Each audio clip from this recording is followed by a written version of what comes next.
Era el cumpleaños de mi hija, y llegué a su casa temprano con su pastel favorito. Toqué la puerta con una sonrisa, esperando ver su rostro iluminarse como cuando era una niña. Pero cuando abrió, su expresión era de total fastidio, como si no quisiera verme. «Ah, eres tú», murmuró sin siquiera mirarme a los ojos.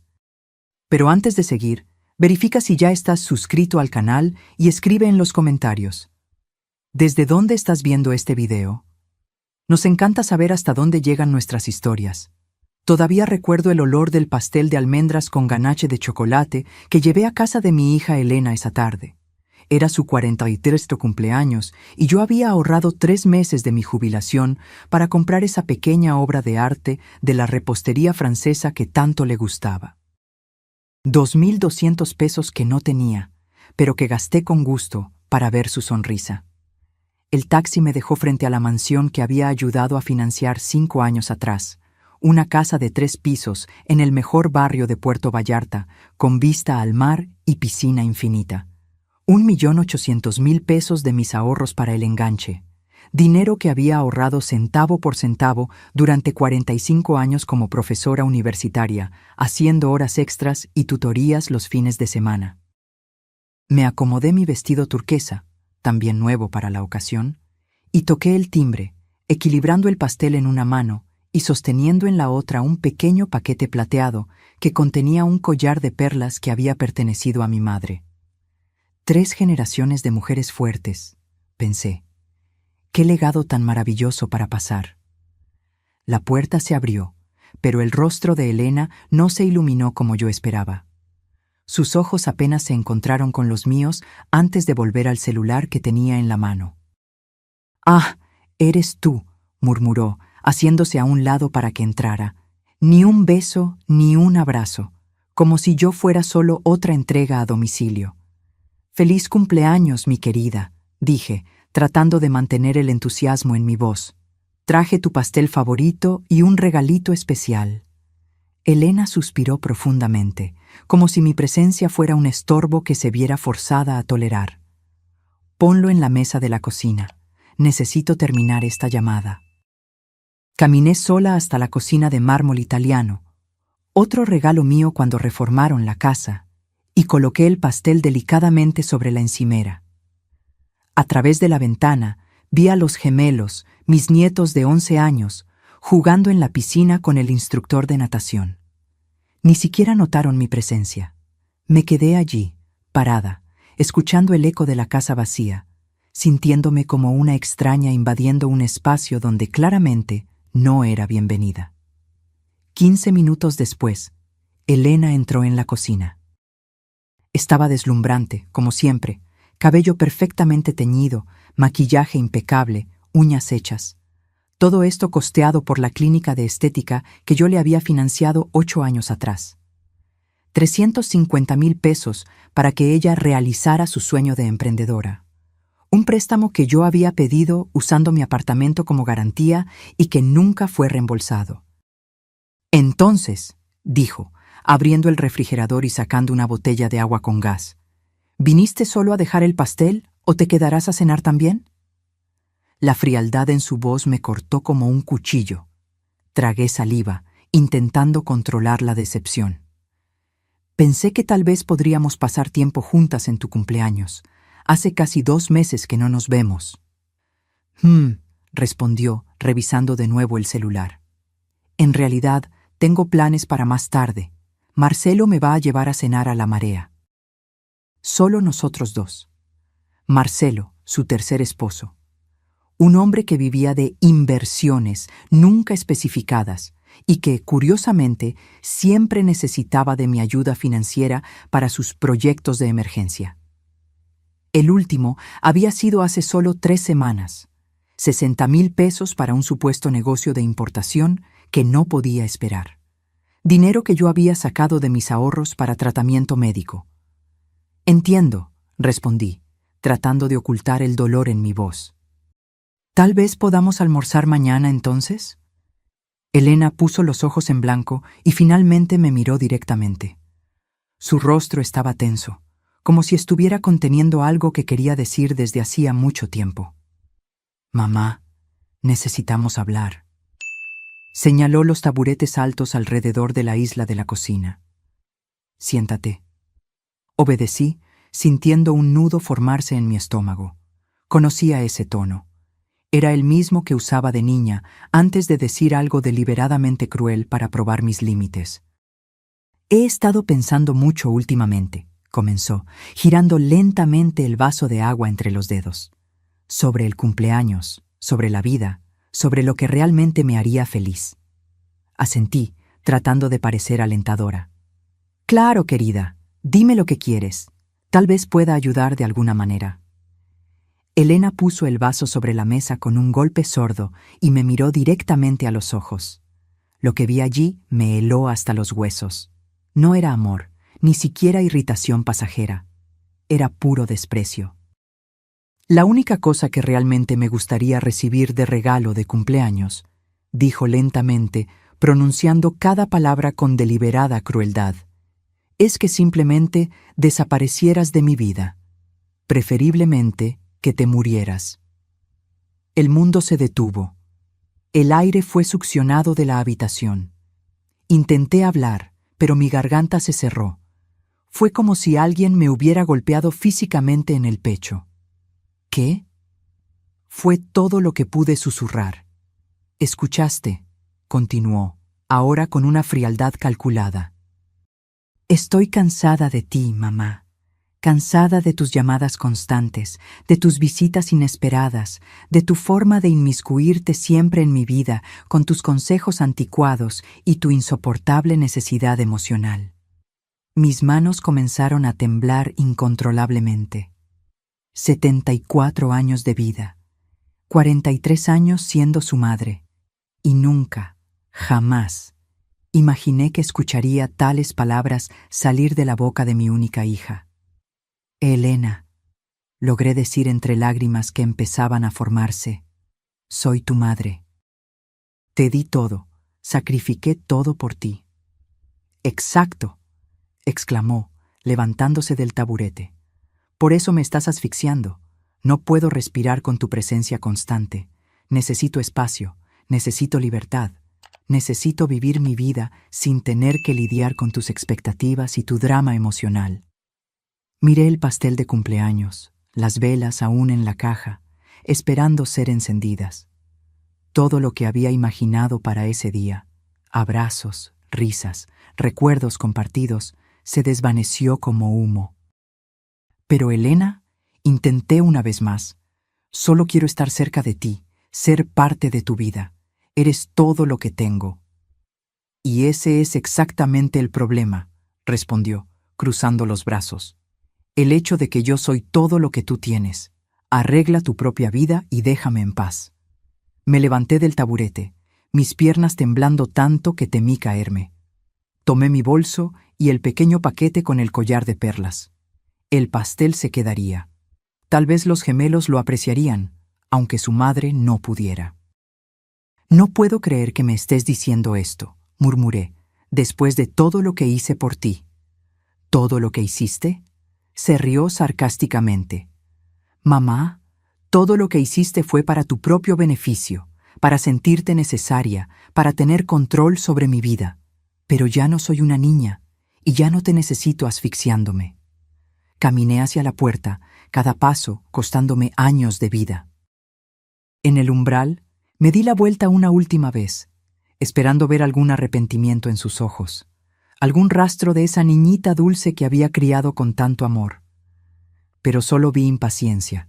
Impaciencia para que me fuera y ella pudiera continuar con su vida, libre de la carga que aparentemente yo representaba. «Feliz cumpleaños, Elena», susurré, y salí, cerrando la puerta suavemente detrás de mí. Lo que mi hija no sabía, mientras me observaba partir esa tarde soleada, es que ella había encendido algo dentro de mí que había permanecido dormido por décadas. Una llama que no era de autodestrucción, sino de renacimiento. El taxi me dejó frente a mi pequeño apartamento en el centro de la ciudad. Un lugar modesto de 2 habitaciones que había comprado con el dinero de la venta de la casa familiar después de la muerte de mi esposo, 20 años atrás. Entré tambaleándome, dejé caer el bolso al suelo y me desplomé en el sofá desgastado. El mismo sofá donde había acunado a Elena de bebé, donde le había leído cuentos todas las noches, donde había secado sus lágrimas después de cada decepción. Las palabras de ella resonaban en mi mente como un estribillo cruel. Que te murieras. Mi propia hija había deseado mi muerte como regalo de cumpleaños. El dolor era físico, un peso abrumador en mi pecho que hacía difícil respirar. Pasé la noche en vela, recordando cada momento, cada sacrificio, cada centavo que había invertido en ella durante 4 décadas. Cuando Elena tenía 5 años y fue diagnosticada con asma severa, trabajé turnos extras en la universidad para pagar los tratamientos especializados que el seguro no cubría. Fueron 18,000 pesos en consultas y medicamentos. Dinero que obtuve vendiendo las joyas de matrimonio que mi esposo me había dado. A los 16, cuando quiso hacer un intercambio a los Estados Unidos, hipotequé este mismo apartamento para pagar los 250,000 pesos del programa. Gracias, mami, me había dicho en ese momento, abrazándome fuerte en el aeropuerto. Eres simplemente la mejor madre del mundo. Palabras que ahora parecían pertenecer a otra vida, otra persona. En la universidad, cuando Elena decidió cambiar de carrera 3 veces, de Derecho a Arquitectura, luego a Administración, pagué cada semestre sin una sola queja. En total, fueron casi 480,000 pesos. Dinero que conseguí dando clases extras los fines de semana y días festivos, sacrificando cualquier vida personal que pudiera haber tenido. Cuando se casó con su primer esposo, una ceremonia extravagante para 300 invitados en el mejor hotel de la ciudad, fui yo quien pagó por todo, 420,000 pesos. El vestido de diseñador, las flores importadas, la orquesta, el banquete gourmet. Es el día más feliz de mi vida, mamá, había dicho, radiante en su vestido de princesa. Y todo gracias a ti. El divorcio llegó 2 años después, seguido por un segundo matrimonio aún más caro, que también terminó en menos de 3 años. Y entonces, Marcelo, el esposo actual.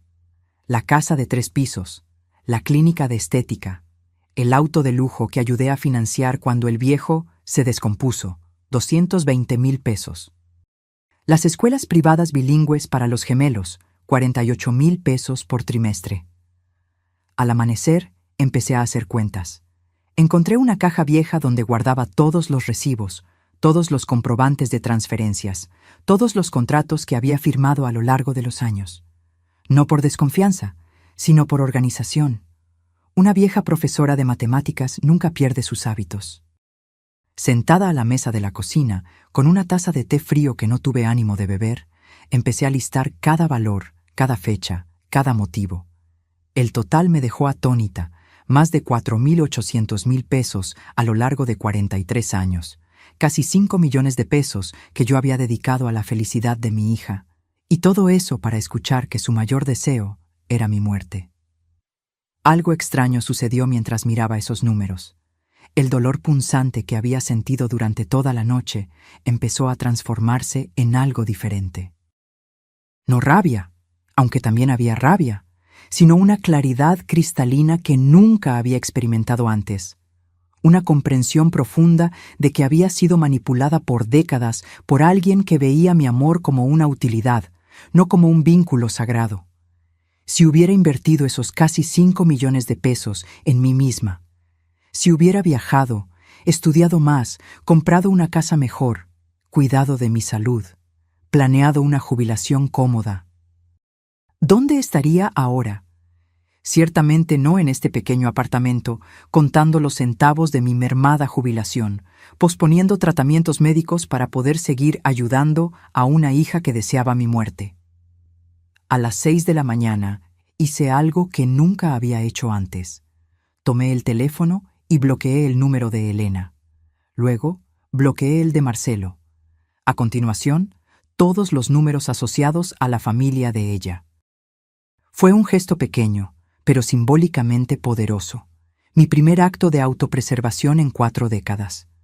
Tomé un baño largo, Me puse mis mejores ropas, un conjunto de pantalón y blazer que rara vez usaba para economizar, y salí de casa con un propósito definido que no involucraba a mi hija por primera vez en años. Primera parada, el banco. El mismo banco donde Elena y yo teníamos una cuenta conjunta para emergencias, en la cual yo depositaba regularmente pequeñas sumas para cualquier imprevisto que pudiera surgir en su vida. Una cuenta que, en ese momento, tenía un saldo de 180,000 pesos. «Buenos días, doña Carmen», me saludó el gerente, señor Ortega, que me conocía desde hacía años. «¿En qué puedo ayudarla hoy?» «Quiero cerrar la cuenta conjunta número 4 Neila 526 7891», respondí con una calma que me sorprendió a mí misma. «¿Estás segura? Esa cuenta tiene un saldo considerable», advirtió, consultando la computadora. «Absolutamente segura», confirmé, firmando los formularios con mano firme. «Quiero transferir todo ese dinero a mi cuenta personal, por favor». Ver esos 180,000 pesos regresar a mi propia cuenta me dio una sensación extraña de poder, un poder que no sentía desde hacía décadas. Era solo el comienzo. Siguiente parada, la oficina de financiamiento inmobiliario. Cuando Elena y Marcelo compraron la mansión frente al mar, yo no solo di el enganche, sino que también firmé como aval del financiamiento. Eso significaba que, si ellos no podían pagar, la responsabilidad recaería sobre mí, pero también significaba que yo tenía derechos sobre esa propiedad. Doña Carmen, la oficial de préstamos, señora Ramírez, me recibió con una sonrisa. «¿Qué la trae por aquí hoy?» «Quiero revisar los términos del contrato de financiamiento donde aparezco como aval», expliqué. «Necesito entender exactamente cuáles son mis derechos y obligaciones». Mientras ella buscaba los documentos, recordé el día en que firmé esos papeles. Elena había llorado de emoción. «Gracias, mamá. Eres nuestro ángel de la guarda. Te amo tanto», había dicho, abrazándome con fuerza. Marcelo también había agradecido profusamente, asegurando que nunca atrasarían un pago. «Aquí está toda la documentación», dijo la señora Ramírez, colocando una carpeta gruesa frente a mí. «Como aval, usted es responsable de los pagos si los titulares primarios no pueden hacerlos. Pero usted también tiene el derecho de reclamar la propiedad si cree que los deudores no serán capaces de cumplir sus obligaciones». «Exacto», respondí, examinando cuidadosamente cada página. «¿Cuáles serían los siguientes pasos si decidiera ejercer mis derechos como aval?» «Usted necesitaría demostrar que hay riesgo de incumplimiento o que ya ha habido retrasos significativos», explicó. Lo que la señora Ramírez no sabía, y lo que Elena inconscientemente me había revelado la semana anterior, era que Marcelo había perdido recientemente una suma sustancial en una inversión fallida y que ellos habían atrasado el último pago de la hipoteca.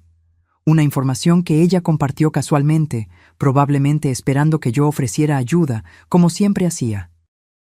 «Perfecto», murmuré, recogiendo copias de todos los documentos importantes. «¿Y si quisiera iniciar ese proceso?» La señora Ramírez me miró con curiosidad, pero mantuvo el profesionalismo.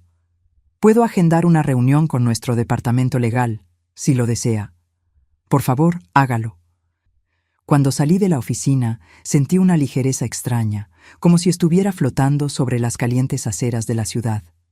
Durante 43 años, había vivido para Elena.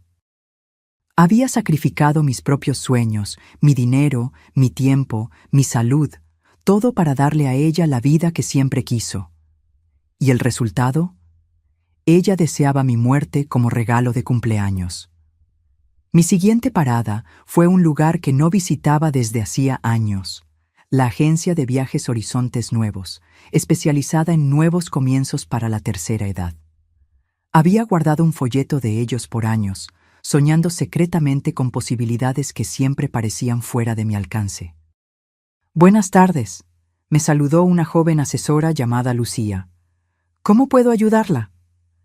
«Vi su programa sobre jubilados en el extranjero», respondí, sentándome cómodamente en la silla frente a su escritorio.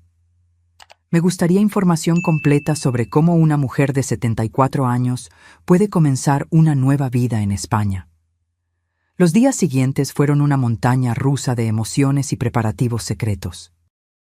Cada mañana me despertaba con una mezcla de dolor, determinación y algo que no sentía desde hacía mucho tiempo: esperanza. Era como si hubiera despertado de un largo trance donde vivía solo para satisfacer los caprichos de mi hija. Y ahora, finalmente, estaba viviendo para mí misma. El martes, mi teléfono sonó insistentemente. Era Elena. Ignoré la llamada. Me llamó 5 veces más, dejando mensajes cada vez más irritados. «Mamá, necesito hablar contigo». «Mamá, ¿estás bien? ¿Por qué no contestas?» «Mamá, los gemelos tienen una presentación en la escuela el jueves y necesitamos que te quedes con ellos después». «Mamá, estoy empezando a preocuparme». La ironía no se me escapó. La misma mujer que había deseado mi muerte como regalo de cumpleaños estaba ahora preocupada porque yo no contestaba sus llamadas, no porque me echara de menos o se preocupara por mi bienestar, sino porque me necesitaba para algo. El miércoles recibí la visita de mi vecina y amiga de toda la vida, Dolores, una mujer de 70 años que había presenciado silenciosamente todos mis sacrificios por Elena a lo largo de las décadas. «Carmen», dijo, sentada en mi sala con una taza de café, «te ves diferente. ¿Pasó algo?» Le conté todo. Cada palabra dolorosa del cumpleaños de Elena, cada detalle de los planes que estaba haciendo. Dolores escuchó en silencio, sus ojos se llenando gradualmente de lágrimas. «Dios mío, Carmen», murmuró cuando terminé. «No puedo creer que Elena te dijera algo tan cruel después de todo lo que hiciste por ella». La parte más dolorosa es que lo dijo como si fuera la cosa más natural del mundo, expliqué. Como si yo fuera solo un estorbo en su vida que necesitaba ser eliminado. «¿Y de verdad te vas a España?» «Sí», respondí firmemente. «Ya compré el boleto, me voy la próxima semana». Dolores sostuvo mis manos con gentileza. «Sabes que tienes todo mi apoyo, ¿verdad? Lo que Elena hizo es imperdonable». «Hay algo más», dije bajando la voz. «Voy a necesitar tu ayuda con algo muy especial». Le expliqué mi plan completo. Quería que Elena creyera que yo había muerto, al menos por un tiempo. Dolores sería mi cómplice, la persona que encontraría mi apartamento vacío y la carta de despedida que dejaría. «Es brillante», murmuró Dolores con una sonrisa cómplice. «Esa niña ingrata finalmente va a entender lo que significa perderte». «¿Me ayudarás?» «Claro que sí. De hecho, creo que es exactamente lo que Elena necesita para reaccionar». Esa noche trabajé en la carta más importante de mi vida, la carta que lo cambiaría todo para siempre. Escribí y reescribí cada palabra, asegurándome de que transmitiera exactamente lo que quería decir. «Mi querida Elena», comencé. «Me pediste como regalo de cumpleaños que desapareciera de tu vida, y he decidido conceder tu deseo. Cuando leas esta carta, ya estaré lejos de aquí, comenzando la vida que debí haber vivido hace décadas, en lugar de sacrificarlo todo por ti». Continué escribiendo por horas, documentando cada centavo que había gastado en ella, cada sacrificio que había hecho, cada oportunidad que había perdido por estar siempre disponible para sus necesidades. Pero no era una carta amarga, era educativa. Quería que ella entendiera exactamente lo que había perdido. «Junto con esta carta encontrarás todos los documentos legales que firmé esta semana», continué. «El cambio del testamento, la cancelación de tu plan de seguro médico complementario que yo pagaba, la notificación de que, como aval de tu hipoteca, he decidido ejercer mis derechos debido a su reciente inestabilidad financiera y el cierre de todos los beneficios que recibías de mí». Era una carta de 18 páginas que detallaba meticulosamente todo lo que cambiaría en su vida ahora que yo había desaparecido, exactamente como ella quería. «Tu vida será mucho más fácil sin mí», concluí, «pero también será mucho más cara. Espero que valga la pena». El jueves, mientras guardaba mis pertenencias más importantes en 2 maletas, recibí otra llamada de Elena. De nuevo, no contesté. Me llamó 4 veces más, dejando mensajes cada vez más desesperados. En la última, su voz sonaba genuinamente angustiada. «Mamá, por favor, llámame. Algo pasó. Necesito tu ayuda. El banco nos llamó para una reunión de emergencia mañana sobre la hipoteca. Por favor, llámame tan pronto como escuches este mensaje». Así que era eso. El banco ya se había puesto en contacto con ella sobre mi solicitud de revisión del contrato. La realidad comenzaba a imponerse. El viernes, Marcelo apareció en mi puerta. Parecía exhausto y desesperado, con profundas ojeras y la barba sin afeitar. Una imagen muy diferente del hombre siempre elegante y confiado que conocía. «Carmen», dijo con voz suplicante. «Elena me contó lo que pasó entre ustedes dos. Sé que lo que dijo fue terrible, incluso imperdonable, pero por favor, no le hagas esto a nuestra familia». «¿Hacer qué?», pregunté, fingiendo inocencia. «El banco nos dijo que estás iniciando un proceso para quedarte con la casa debido a retrasos en la hipoteca. Por favor, Carmen, fue solo un mes. Tuve algunos problemas con inversiones, pero lo voy a resolver todo, te lo prometo». Era fascinante. Cuando Elena quería deshacerse de mí, yo era un estorbo. Pero cuando se dieron cuenta de que yo controlaba las riendas financieras que mantenían su lujoso estilo de vida, de repente yo era importante de nuevo. «Marcelo», dije con calma, «tu esposa fue muy clara conmigo. Mi presencia en su vida es una carga que ella ya no quiere soportar. Solo estoy respetando sus deseos». «Pero Carmen, ¿sabes cómo es Elena cuando está enojada? No quiso decir eso». «¿No lo quiso decir?», porque sonó bastante convincente cuando deseó mi muerte como regalo de cumpleaños. Marcelo bajó la cabeza. Sabía que no tenía argumento para defender lo indefendible. «Por favor», insistió, «dame una oportunidad de arreglar esto. Hablaré con Elena. Haré que entienda lo equivocada que está». «Es demasiado tarde», respondí, cerrando lentamente la puerta. «Dales un beso a mis nietos por mí». El sábado fue mi último día en esa ciudad donde había pasado toda mi vida. Caminé por los lugares que habían sido importantes para mí. La universidad donde di clases por 38 años, el parque donde llevaba a Elena de niña, la iglesia donde me casé con su padre. Fue mi despedida silenciosa de una vida que había vivido completamente para los demás. El domingo comenzaría una vida que, finalmente, viviría para mí misma. En la mañana del domingo, Dolores tocó a mi puerta como habíamos acordado. Trajo café fresco y una sonrisa cómplice que me llenó de energía. «¿Lista para tu gran escape?», preguntó, guiñándome un ojo. «Más que lista», respondí, llevando mis 2 maletas a la puerta. «¿Tienes las llaves de repuesto de mi apartamento?». «Aquí están», dijo ella, mostrando el conjunto de llaves que le había dado la noche anterior. «Y también tengo la carta para Elena y todos los documentos que vas a dejar». Habíamos planeado todo meticulosamente. Dolores esperaría hasta el martes para ir al apartamento de Elena y entregarle los documentos, fingiendo que había encontrado mi apartamento vacío y se había preocupado por mi desaparición. «Recuerda», le indiqué mientras esperábamos el taxi, «tienes que parecer genuinamente preocupada. Dile que no contesté el teléfono por 2 días, que tocó a mi puerta y no respondí, y que cuando usó las llaves de emergencia encontró el apartamento vacío y la carta». «No te preocupes, Carmen. Fui profesora de teatro aficionado por 20 años. Será la actuación de mi vida», aseguró Dolores con una sonrisa traviesa. El taxi llegó puntualmente a las 6 de la mañana. Mientras el conductor cargaba mis maletas, di una última mirada a mi apartamento. Había vivido allí por 15 años, pero extrañamente no sentía nostalgia.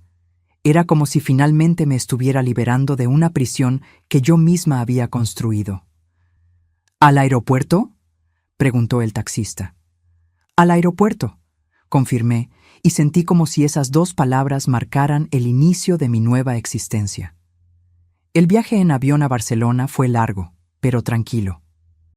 Por primera vez en décadas, Nadie sabía dónde estaba.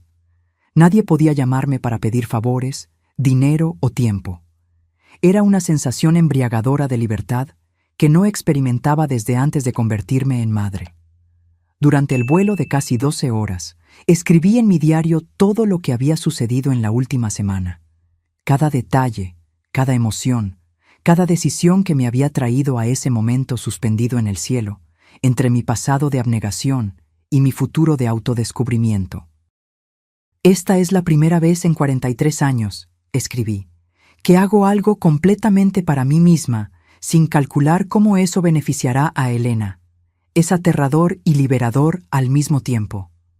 Llegué a Barcelona en la mañana del lunes, hora local. Un representante de la agencia de viajes me estaba esperando en el aeropuerto con un cartel con mi nombre. Era un hombre joven y amable llamado Miguel que hablaba español con un fuerte acento catalán. Señora Carmen, me saludó con una sonrisa genuina. Bienvenida a España. Espero que esté lista para una nueva aventura.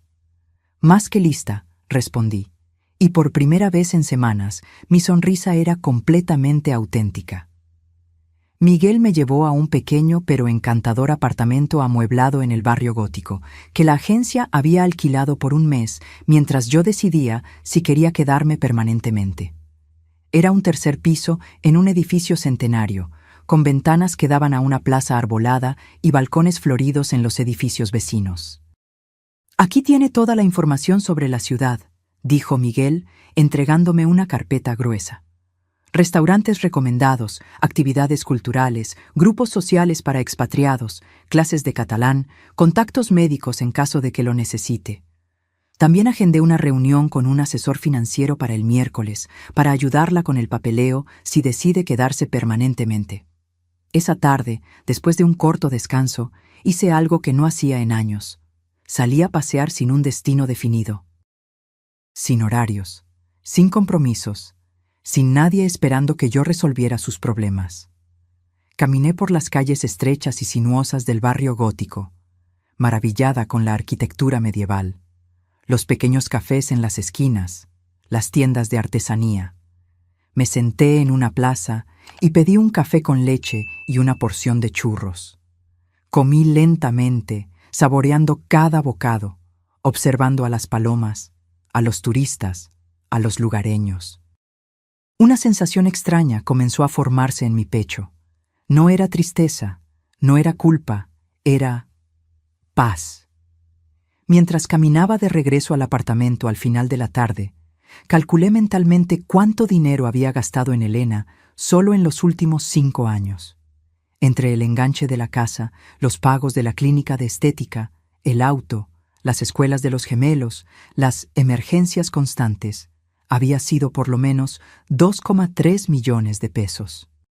Dinero que yo podría haber usado para viajar por el mundo, para vivir cómodamente, para realizar los sueños que había pospuesto por décadas. En cambio, se lo di todo a una hija que consideraba mi amor una carga y mi presencia un estorbo. A las 8 de la noche, hora de Barcelona, calculé que serían las 2 de la tarde en Puerto Vallarta.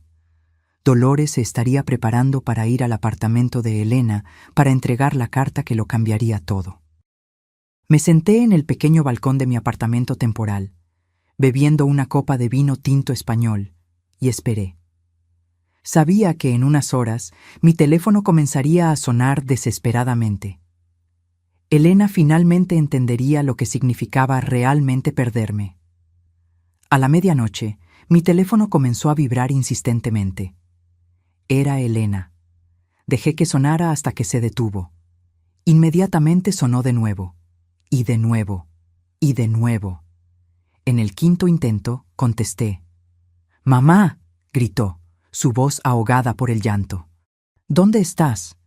Dolores apareció en casa con una carta tuya. Dijo que desapareciste. ¿Qué está pasando?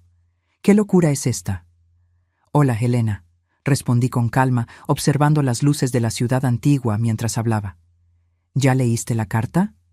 «Sí, la leí. ¿Te volviste loca? ¿Cómo pudiste hacernos esto? ¿Dónde estás?» «Estoy exactamente donde necesito estar, lejos de ti, como deseaste. Pero yo no quería eso. Yo no quería que de verdad te fueras. Solo estaba enojada, frustrada. Ahí estaba. La táctica típica de Elena, minimizar el daño que había causado, hacerme sentir culpable por reaccionar a su crueldad. ¿No lo quisiste decir cuando me dijiste que tu mayor deseo de cumpleaños era que me muriera? Pregunté, porque sonaste bastante convincente. Yo solo estaba estresada. Marcelo perdió dinero en una inversión. Los niños están dando problemas en la escuela. La clínica no está yendo bien. No debí haberme desquitado contigo. Tienes razón, no debiste. Pero ya está hecho y las palabras no pueden ser desdichas. Pero mamá, por favor, vuelve. Te necesitamos, te necesito. Qué interesante era esto. Ahora me necesitaba. Ahora que había leído la carta detallando todos los beneficios financieros que había perdido. Ahora que sabía que podría perder la casa. Ahora que entendía que tendría que pagar por su propio seguro médico complementario y encontrar quién cuidara de los gemelos cuando quisiera salir. ¿Me necesitas a mí o a mi dinero?, pregunté directamente. Hubo un largo silencio al otro lado de la línea. Te necesito a ti, murmuró finalmente, pero su voz no sonaba convincente. Elena, durante 43 años viví para ti. Sacrifiqué mis sueños, mi dinero, mi tiempo, mis oportunidades. Y cuando finalmente necesité sentir que me amabas y valorabas, me dijiste que preferías que estuviera muerta. Esas palabras me partieron el corazón de una manera que jamás podré reparar. Lo siento mucho, mamá. Lo siento mucho de verdad. Las disculpas no son suficientes, Elena. El daño está hecho. ¿Y sabes algo? Tal vez fue lo mejor que pudiste haberme dicho, porque finalmente me abrió los ojos y me hizo entender que he vivido toda mi vida de manera equivocada. ¿A qué te refieres? Me refiero a que por primera vez en décadas estoy viviendo para mí misma, y eso es maravilloso. ¿Dónde estás, mamá? Por favor, dime, imploró Elena, su voz ahogada por las lágrimas. Los gemelos están preguntando por la abuela. No entienden por qué desapareciste. Era fascinante cómo, ahora que yo no estaba disponible, mis nietos de repente me echaban de menos. Durante todos estos años, cuando yo cancelaba mis planes para cuidarlos, cuando les compraba regalos caros, cuando los llevaba al parque mientras Elena iba de compras, era solo lo que se esperaba de mí. Pero ahora que yo me había ido, mi ausencia se sentía. Los niños estarán bien, respondí, mirando las estrellas sobre Barcelona. Son resilientes. Lo que aprenderán es que las acciones tienen consecuencias y que las palabras dolorosas pueden destruir relaciones para siempre. Pero mamá, por favor, no puedes simplemente desaparecer así. ¿Y si algo te pasa? ¿Y si te enfermas? ¿Cómo vamos a saberlo? Ahora le preocupaba mi bienestar. Qué conveniente. Elena, en los últimos 3 años tuve 2 episodios de presión alta que me llevaron al hospital. ¿Sabes cuántas veces me visitaste? Ninguna. Siempre tenías algo más importante que hacer. Eso no es verdad, protestó débilmente. Es verdad. La primera vez te llamé desde la sala de emergencias. Dijiste que no podías venir porque tenías una fiesta en casa de una amiga. La segunda vez era el cumpleaños de Marcelo y estabas celebrando. El silencio al otro lado de la línea confirmó que ella recordaba perfectamente cada ocasión. Yo pensé que no era serio, murmuró. Claro, porque mi salud nunca fue una prioridad para ti, pero mis cheques sí lo eran. No es sobre el dinero, gritó Elena. Es sobre ti. Te echo de menos, mamá. ¿Me echas de menos a mí o echas de menos tener a alguien disponible las 24 horas del día para resolver tus problemas? Colgué sin esperar una respuesta. El teléfono volvió a sonar, pero esta vez lo silencié por completo. Necesitaba paz para disfrutar mi primera noche de libertad en un nuevo país. Los días siguientes fueron un descubrimiento constante, no solo de Barcelona, sino de mí misma. Había partes de mi personalidad, intereses y deseos que se habían quedado dormidos por décadas mientras yo vivía en función de Elena. Ahora se despertaban, uno por uno, como flores después de una larga sequía. Descubrí que me encantaba la arquitectura gótica y podía pasar horas admirando los detalles de la Catedral de Barcelona. Me di cuenta de que tenía un talento natural para los idiomas y que el catalán, con sus similitudes al español, no era tan difícil como imaginaba. Redescubrí mi amor por las matemáticas, algo que había enseñado por años, pero que hacía mucho tiempo no practicaba por placer. El miércoles tuve mi reunión con el asesor financiero español. Era un hombre mayor llamado señor Ferrer, que me ayudó a entender todas mis opciones para la residencia permanente en España. Con sus ahorros actuales y su jubilación mexicana, explicó, usted puede vivir cómodamente aquí por muchos años. España tiene excelentes programas de salud para jubilados extranjeros y la calidad de vida en Barcelona es excepcional. Por primera vez en años, hablé abiertamente sobre mis finanzas sin preocuparme por ahorrar dinero para las emergencias de Elena. Era liberador calcular mis gastos basados únicamente en mis propias necesidades y deseos. Usted también puede invertir parte de sus ahorros aquí en España, continuó el señor Ferrer. Los rendimientos son estables y seguros.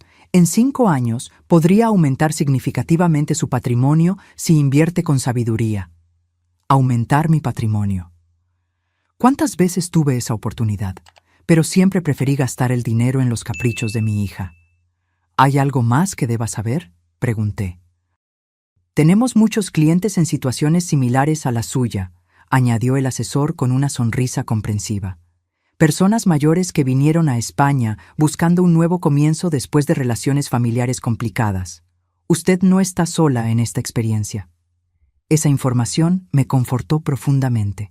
No era la única madre que había sido manipulada y desechada por hijos ingratos. Había toda una comunidad de personas que habían elegido su propia felicidad en lugar de las demandas tóxicas de sus familias. El viernes me uní a un grupo de caminata para expatriados seniors. Había 12 personas, todas entre 65 y 80 años, todas buscando aventura y nuevas experiencias. Durante el paseo por las colinas que rodean Barcelona, comencé una conversación con una mujer llamada Luisa, una italiana de 76 años que había llegado a España 3 años antes. ¿Qué la trajo por aquí?, me preguntó mientras admirábamos la vista panorámica de la ciudad. Una hija que me dijo que su mayor deseo de cumpleaños era que me muriera. Respondí sin filtros. Ya no tenía energía para suavizar la realidad. Luisa me miró con los ojos muy abiertos. ¿Es en serio? Completamente. Después de financiar su casa, prácticamente criar a sus hijos y sacrificar mi jubilación por sus necesidades, me dijo que mi presencia en su vida era una carga insoportable. Dios mío, murmuró Luisa. ¿Y qué hiciste? ¿Qué? Desaparecí de su vida y aquí estoy. Luisa sonrió con admiración. Eres muy valiente. Yo tardé 7 años en tomar la decisión de alejarme de mi familia tóxica. Mi hijo y mi nuera me trataban como un cajero automático ambulante. Durante el resto del paseo, Luisa y yo compartimos nuestras historias. Ella había venido a España después de darse cuenta de que sus hijos adultos solo la contactaban cuando necesitaban dinero para sus vacaciones, sus autos nuevos o sus caprichos. Cuando decidió imponer límites, la acusaron de ser una madre egoísta y la amenazaron con no dejarla ver a sus nietos. Los primeros meses fueron difíciles, confesó Luisa mientras descendíamos un sendero arbolado. La culpa me consumió. Pensé que tal vez era realmente egoísta, que una buena madre siempre debe sacrificarse por sus hijos. ¿Y qué cambió tu perspectiva? Me di cuenta de que mis hijos nunca se preguntaron si yo era feliz, si tenía suficiente dinero para mis propias necesidades, o si mis sacrificios constantes me estaban lastimando. A ellos solo les importaba lo que yo podía darles. Eso no es amor, Carmen, es explotación. Las palabras de ella resonaron profundamente en mi corazón. Por décadas, había confundido manipulación emocional con amor filial, demandas constantes con necesidad genuina. Al final del paseo, Luisa me invitó a un grupo de apoyo que se reunía quincenalmente, mujeres mayores que habían tomado la difícil decisión de priorizar su bienestar por encima de las expectativas familiares tóxicas. Acepté de inmediato. Esa noche, encendí mi teléfono por primera vez en 3 días. Tenía 78 llamadas perdidas y 32 mensajes de texto. La mayoría era de Elena y Marcelo, pero también había algunas de números desconocidos, probablemente amigos que ellos habían reclutado para intentar localizarme. Leí los mensajes cronológicamente, observando la evolución del pánico de mi hija. Los primeros aún eran emocionales. Por favor, mamá, vuelve. Te necesitamos. Los niños están llorando por ti. Pero gradualmente se volvieron más desesperados y centrados en cuestiones financieras. El banco nos llamó para otra reunión. Dicen que solicitaste una revisión del contrato como aval. No pueden quitarnos la casa por un malentendido. En el cuarto día, los mensajes se habían vuelto agresivos. Esto es ridículo, mamá. Estás arruinando nuestras vidas por una rabieta. Actúa como una adulta y vuelve. Y finalmente, desesperados. Llamé a todos los hospitales, a la policía, a tus amigos. Nadie sabe dónde estás. Si algo te pasa, va a ser mi culpa. Por favor, solo dime que estás bien. Era fascinante observar cómo en ningún momento Elena se disculpó genuinamente por desear mi muerte. En ningún momento reconoció la crueldad de sus palabras o expresó remordimiento real. Todo giraba en torno a las consecuencias negativas que mi ausencia tenía para ella. Decidí responder a un último mensaje. Estoy perfectamente bien y más feliz de lo que he estado en años. Lo que estás experimentando ahora son las consecuencias naturales de tus acciones. Espero que esta experiencia te ayude a entender el valor de las personas que amas antes de que sea demasiado tarde con otras en tu vida. La respuesta llegó de inmediato. Por favor, mamá, podemos arreglar esto. Prometo que nunca más diré cosas horribles. Solo vuelve. Escribí mi respuesta final. Las promesas vacías no arreglan corazones rotos. Elena, las palabras que me dijiste revelaron lo que realmente piensas de mí. No puedes deshacer esa verdad con promesas desesperadas. Después de enviar ese mensaje, bloqueé su número y todos los números asociados a Marcelo. También bloqueé los números desconocidos que me habían llamado. Era hora de cerrar este capítulo de una vez por todas. En la semana siguiente, me reuní de nuevo con el señor Ferrer para firmar los papeles que me permitirían residir permanentemente en España. También hice arreglos para transferir definitivamente mi jubilación mexicana e iniciar el proceso de venta de mi apartamento en Puerto Vallarta. ¿Estás segura de que quiere hacerlo permanente?, preguntó el señor Ferrer. Es una decisión muy significativa. Nunca he estado más segura de nada en mi vida, respondí, firmando cada documento con mano firme. Por primera vez en décadas, estoy tomando decisiones basadas en mi propia felicidad, no en las demandas de los demás. Esa tarde, recibí una llamada de Dolores, mi querida vecina y cómplice. Su voz sonaba animada. «Carmen, no vas a creerlo», dijo. «Elena vino a mi apartamento ayer llorando histéricamente. Imploró que te dijera que volvieras, que había sido un terrible malentendido». «¿Y qué le dijiste?» «Dije la verdad, que lo que te había dicho era imperdonable y que si yo fuera tú, también habría desaparecido para siempre. Debiste haber visto su cara cuando se dio cuenta de que incluso los vecinos sabían lo cruel que había sido contigo». ¿Mencionó algo sobre los problemas financieros? Oh, sí. Dijo que sin tu ayuda no pueden pagar la hipoteca, que el banco está presionando, que Marcelo no puede resolver la situación financiera y que los niños necesitan cosas para la escuela que ellos no pueden pagar. Básicamente, se dio cuenta de todo lo que yo hacía por ellos cuando lo perdió. Era exactamente lo que esperaba.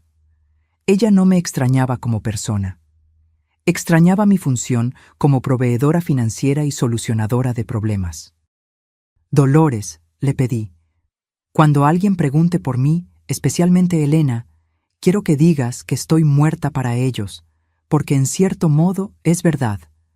la Carmen que constantemente se sacrificaba por una hija ingrata, realmente murió en su cumpleaños. Lo entiendo perfectamente, respondió Dolores. ¿Y sabes algo? Creo que es la mejor muerte que pudiste haber elegido. 3 semanas después de mi llegada a España, mi nueva vida había tomado forma de maneras que nunca imaginé. Me inscribí en clases de catalán 3 veces por semana. Comencé un curso de acuarela los martes y jueves, descubriendo un talento artístico que ni siquiera sabía que poseía. Me uní a un club de lectura para expatriados que se reunía los domingos. Por primera vez en décadas, mi agenda estaba repleta de actividades que yo había elegido. Actividades que me proporcionaban placer y crecimiento personal, no obligaciones impuestas por las necesidades de los demás. Pero la transformación más sorprendente era financiera. Sin las constantes demandas de Elena, mis ahorros no solo se mantenían estables, estaban creciendo. Las inversiones que había hecho con el señor Ferrer ya mostraban rendimientos positivos y por primera vez podía planear mi futuro financiero basado únicamente en mis propias necesidades. Ese miércoles de abril, mientras tomaba café de la mañana en el balcón soleado de mi apartamento, recibí una llamada de un número internacional que no reconocí. Dudé en contestar, pero la curiosidad me ganó.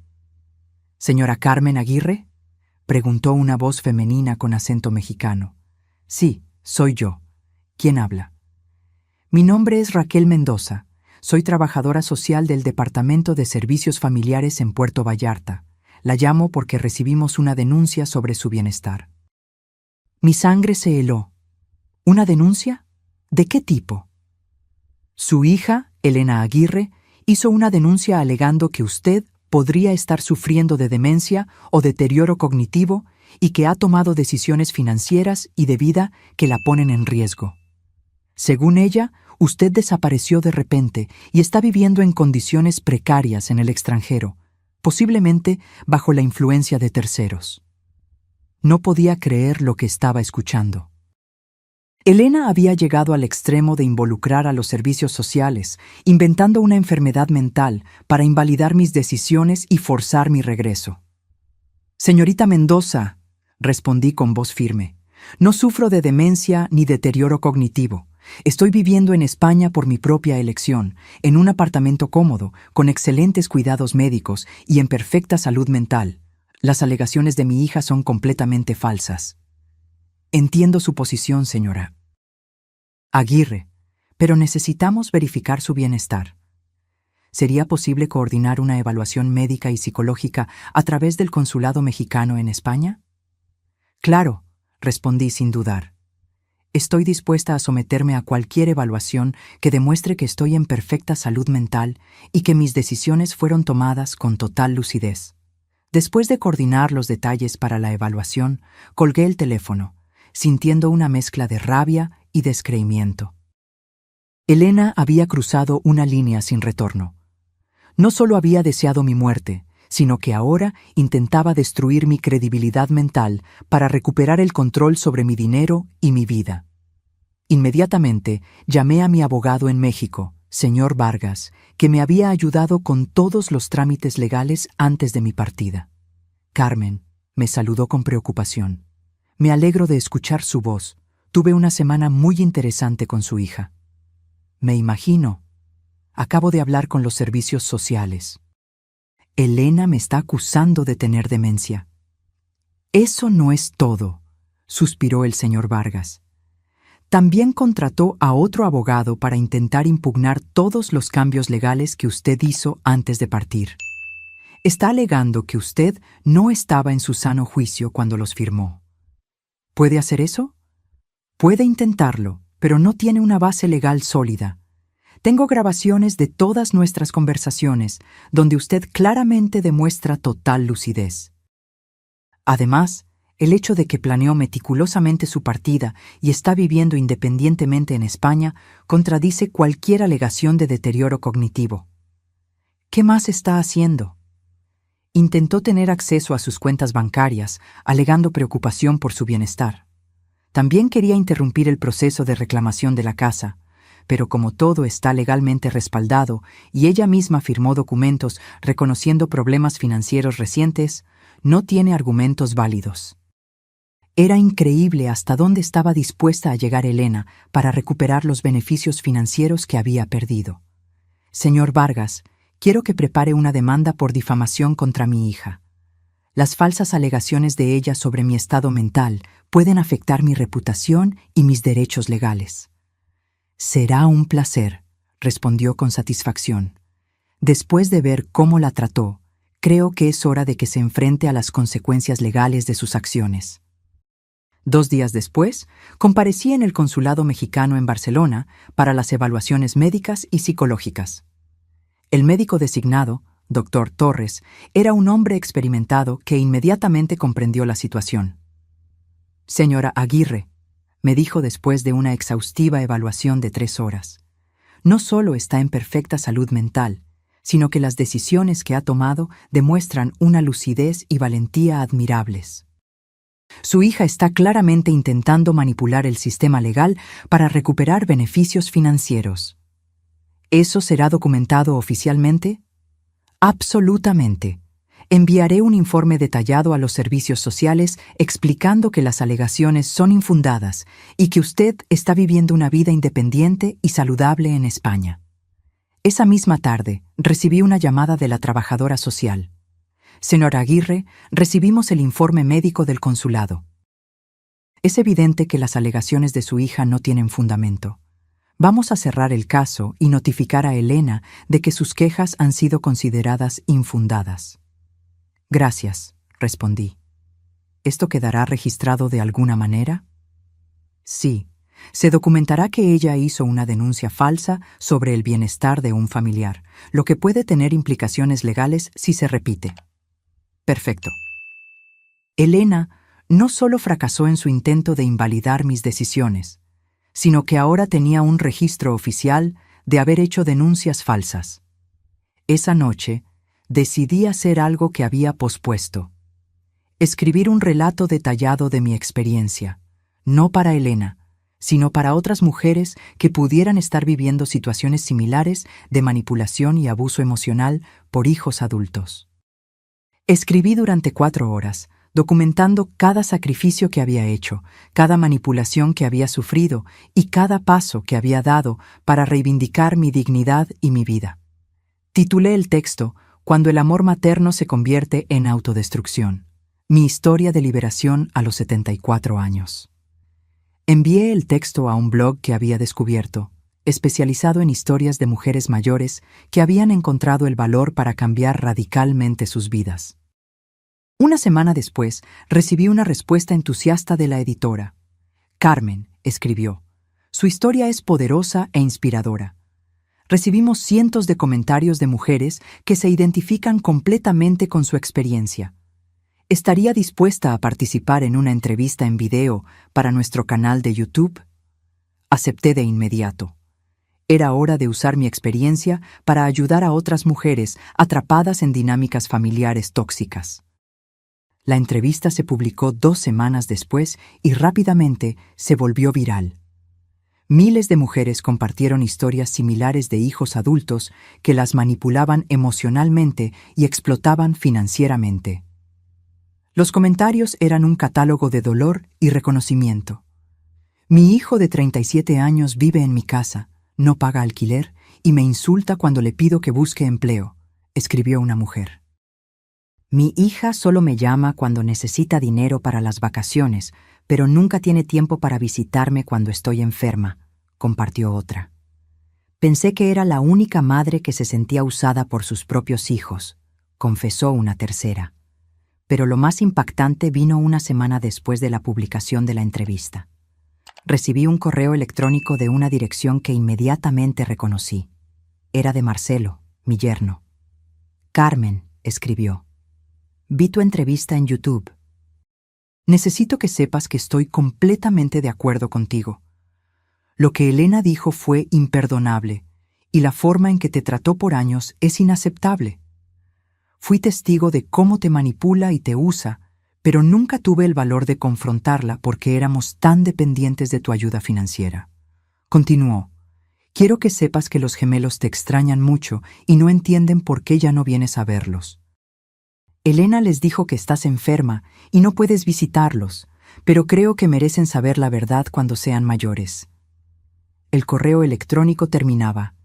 Sé que probablemente es demasiado tarde para disculpas, pero quería que supieras que al menos una persona en esta familia reconoce cuánto te sacrificaste por nosotros. Espero que seas feliz en tu nueva vida. Leí el correo electrónico 3 veces antes de decidir cómo responder. Finalmente escribí: Marcelo, agradezco tu honestidad, pero las disculpas tardías no cambian el daño causado. Espero que esta experiencia te ayude a ser un mejor esposo y padre, y que les enseñes a tus hijos a valorar a las personas que los aman antes de que sea demasiado tarde. Fue la primera vez que alguien en mi familia reconoció públicamente el abuso que había sufrido. Eso no cambió mi decisión de mantener la distancia, pero me dio una sensación de validación que había necesitado por años. Mi nueva vida en España florecía de maneras inimaginables. Tenía amigos genuinos que me valoraban por quien yo era, no por lo que podía dar. Redescubrí pasatiempos y pasiones. Tenía paz mental y estabilidad financiera. Y lo más importante, tenía dignidad. 6 meses después de mi llegada a España, mi vida había asumido una forma que nunca soñé que fuera posible. Era una mañana soleada de primavera cuando recibí una llamada que lo cambiaría todo una vez más. Era Dolores, mi querida vecina y cómplice en México. «Carmen», dijo con voz animada, «tienes que escuchar esto. Elena perdió la casa». Mi corazón se detuvo por un segundo. A pesar de todo, una parte de mí todavía se preocupaba por el bienestar de mis nietos. «¿Qué pasó exactamente?», pregunté. «El banco ejecutó la hipoteca la semana pasada. Marcelo no pudo recuperar el dinero que perdió. Se atrasaron en 3 pagos más, y como tú eres la aval y ejerciste tus derechos legales, el banco procedió con la ejecución. Elena vino a mí ayer llorando desesperadamente». «¿Y los niños?». «Están bien. Se mudaron a un apartamento pequeño al otro lado de la ciudad. Marcelo finalmente consiguió un trabajo estable en una empresa de turismo, ganando mucho menos que antes, pero al menos es algo seguro. Elena también tuvo que volver a trabajar en la clínica, no como propietaria, sino como empleada. Era extraña la mezcla de sentimientos que experimenté. No sentía alegría por su sufrimiento, sino una profunda satisfacción de justicia. Por primera vez en sus vidas, Elena y Marcelo estaban viviendo con las consecuencias reales de sus decisiones, sin tener a alguien para rescatarlos. «Hay algo más», continuó Dolores. «Elena me preguntó si yo sabía cómo contactarte. Dijo que quiere disculparse genuinamente, que finalmente entiende todo lo que perdió cuando te perdió a ti». «¿Y qué le dijiste?». «Dije que algunas heridas son demasiado profundas para sanar y que algunas palabras nunca pueden ser desdichas. También dije que tú estás floreciendo en tu nueva vida y que probablemente es mejor para las dos que ella no intente contactarte». Dolores tenía razón. A lo largo de estos 6 meses, yo había construido una paz interior que no quería arriesgar por promesas vacías de una hija que repetidamente demostró que solo me valoraba cuando me necesitaba. Esa tarde recibí una llamada inesperada del señor Vargas. «Carmen, tengo noticias interesantes», dijo. «La casa de Elena fue vendida por el banco y como usted era la aval, tiene derecho a recuperar su inversión inicial de 1.8 millones de pesos más los intereses acumulados». «¿Cuánto es eso en total?». 2.1 millones de pesos. El banco ya aprobó la transferencia. El dinero estará en su cuenta española la próxima semana. Era increíble. No solo había recuperado mi inversión original, sino que gané un adicional de 300,000 pesos. Dinero que se habría perdido para siempre si yo hubiera continuado siendo la madre eternamente sacrificada. «También hay otra cosa», continuó el señor Vargas. «Su apartamento en Puerto Vallarta finalmente fue vendido. Después de comisiones y gastos, el valor neto es de 820,000 pesos. En total, yo estaba recibiendo casi 3 millones de pesos en activos que había dado por perdidos.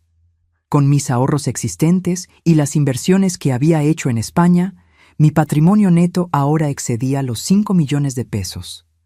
A los 74 años, yo era más rica de lo que jamás había sido en toda mi vida.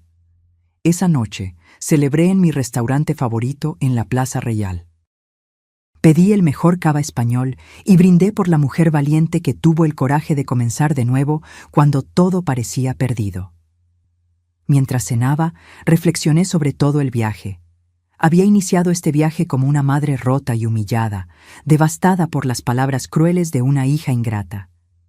Pero ahora era una mujer independiente, financieramente estable, rodeada de amigos genuinos y viviendo la vida que siempre soñé. Al día siguiente, decidí hacer algo que venía considerando desde hacía semanas: escribir un libro completo sobre mi experiencia. No solo mi historia, sino una guía práctica para mujeres mayores atrapadas en relaciones familiares tóxicas. Contacté a una editorial española que se especializaba en libros de autoayuda y crecimiento personal. La editora, una mujer llamada Montserrat, se interesó de inmediato. «Carmen», me dijo durante nuestra reunión, «su historia toca un tema que afecta a millones de mujeres, pero que rara vez se discute abiertamente. El abuso emocional por hijos adultos es un problema epidémico que necesita ser expuesto». Pasé los siguientes 3 meses escribiendo Cuando el amor lastima, liberándose del abuso emocional familiar después de los 70.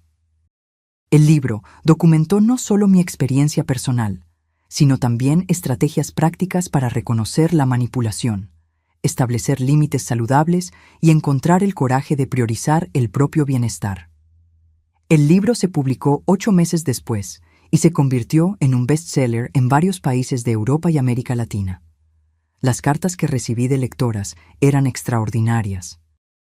Mujeres de todo el mundo me escribieron, contando cómo mi historia les había dado el valor para hacer cambios radicales en sus propias vidas. Leí tu libro y finalmente entendí que no soy una mala madre por negarme a seguir financiando la irresponsabilidad de mi hijo de 42 años, escribió Marta de Chile. Tu historia me ayudó a entender que el amor verdadero no exige autodestrucción, compartió Teresa de Portugal. Después de leer tu libro, vendí mi casa grande y me mudé a un pequeño apartamento que puedo pagar sin depender de la ayuda de mis hijos. Por primera vez en años, duermo en paz, relató Sofía de Argentina. Pero la carta que más me conmovió llegó un año después de la publicación del libro. Era de una joven madre llamada Paula. Señora Aguirre, escribió, tengo 32 años y una madre de 67 que ha sacrificado su vida entera por mí y mis hermanos. Después de leer su libro, me di cuenta de que la estamos tratando exactamente como Elena la trató a usted. Su historia me abrió los ojos y me hizo entender que estaba repitiendo un patrón tóxico que podría destruir mi relación con mi madre para siempre. Ayer llamé a mi madre y me disculpé por todos los años de darla por sentada. También le dije que quiero ayudarla a realizar sus propios sueños en lugar de esperar que siempre esté disponible para los míos. Gracias por ayudarme a entender esto antes de que fuera demasiado tarde. Esa carta me hizo llorar de alegría. Mi dolor había servido para evitar que otras familias pasaran por la misma destrucción. 2 años después de mi llegada a España, recibí una carta física en mi buzón. La caligrafía en el sobre era familiar, pero no pude identificarla de inmediato. Cuando la abrí, mi corazón se aceleró. Era de mis nietos, ahora de 13 años. Querida abuela Carmen, escribieron con caligrafía de adolescentes. Papá nos contó la verdad sobre por qué te fuiste. Dijo que mamá te dijo cosas muy crueles y por eso decidiste comenzar una nueva vida lejos de nosotros. Queremos que sepas que te extrañamos mucho y que entendemos por qué te fuiste. También queremos que sepas que estamos orgullosos de ti por ser tan valiente. Cuando seamos mayores, nos gustaría visitarte en España, si quieres recibirnos. La carta incluía dibujos que habían hecho de mí viviendo feliz en las calles de Barcelona. Lloré por 1 hora después de leer esa carta, no por tristeza, sino por la comprensión de que mi decisión de preservar mi dignidad había sido la correcta, incluso si eso significaba alejarme de personas que amaba. Decidí responderles. Mis queridos nietos, escribí, sus palabras son el regalo más hermoso que he recibido en años. Los amo profundamente y siempre los amaré, sin importar la distancia. Cuando sean mayores y puedan tomar sus propias decisiones, las puertas de mi corazón y de mi casa siempre estarán abiertas para ustedes. Hasta entonces, quiero que sepan que la abuela está viviendo una vida plena y feliz, rodeada de belleza y paz. Guarden ese amor que sienten por mí, pero también aprendan de esta experiencia. Las palabras tienen el poder de construir o destruir, y las relaciones se basan en el respeto mutuo, no en el sacrificio unilateral. Los amo con todo mi corazón. Hoy, 3 años después de ese terrible cumpleaños que cambió mi vida para siempre, estoy sentada en el balcón de mi nuevo apartamento en Barcelona, que compré con mi propio dinero, contemplando el mar Mediterráneo mientras escribo las últimas líneas de mi historia. Tengo 77 años, un patrimonio de más de 6 millones de pesos, un libro bestseller traducido a 8 idiomas, amigos queridos de todo el mundo y una paz interior que jamás pensé que volvería a experimentar. Elena me pidió como regalo de cumpleaños que desapareciera de su vida. Le concedí ese deseo de la manera más extraordinaria posible. Lo que ella nunca calculó fue que, al perderme, no solo perdió a una madre que la amaba incondicionalmente, sino también a la persona que mantenía su mundo financiero estable por décadas. La semana pasada recibí un correo electrónico de Elena, el primer contacto directo después de 3 años. «Mamá», escribió, «leí tu libro. Nunca imaginé cuánto te lastimé, cuánto te sacrificaste por mí, cuánto te di por sentada durante toda mi vida. No estoy pidiendo que vuelvas o que me perdones. Solo quiero que sepas que finalmente entendí lo que intentaste enseñarme, aunque de la manera más difícil. Espero que seas feliz en tu nueva vida, porque te mereces toda la felicidad del mundo». No respondí al correo electrónico. Algunos puentes, una vez quemados, no pueden ser reconstruidos. Pero guardé sus palabras en el corazón, no como una victoria, sino como confirmación de que todo dolor puede, eventualmente, transformarse en sabiduría. Mi desaparición fue mi regalo para ella. Mi nueva vida fue mi regalo para mí. Y valió cada lágrima, cada sacrificio, cada momento de dolor que me trajo hasta aquí. Porque a veces la única manera de salvarse es tener el valor de perderse por completo para renacer como la persona que siempre se estuvo destinada a ser. Ahora, si te gustó esta historia, haz clic en este próximo video que está apareciendo en la pantalla, porque en él hay una historia de traición y giro como nunca antes habías visto.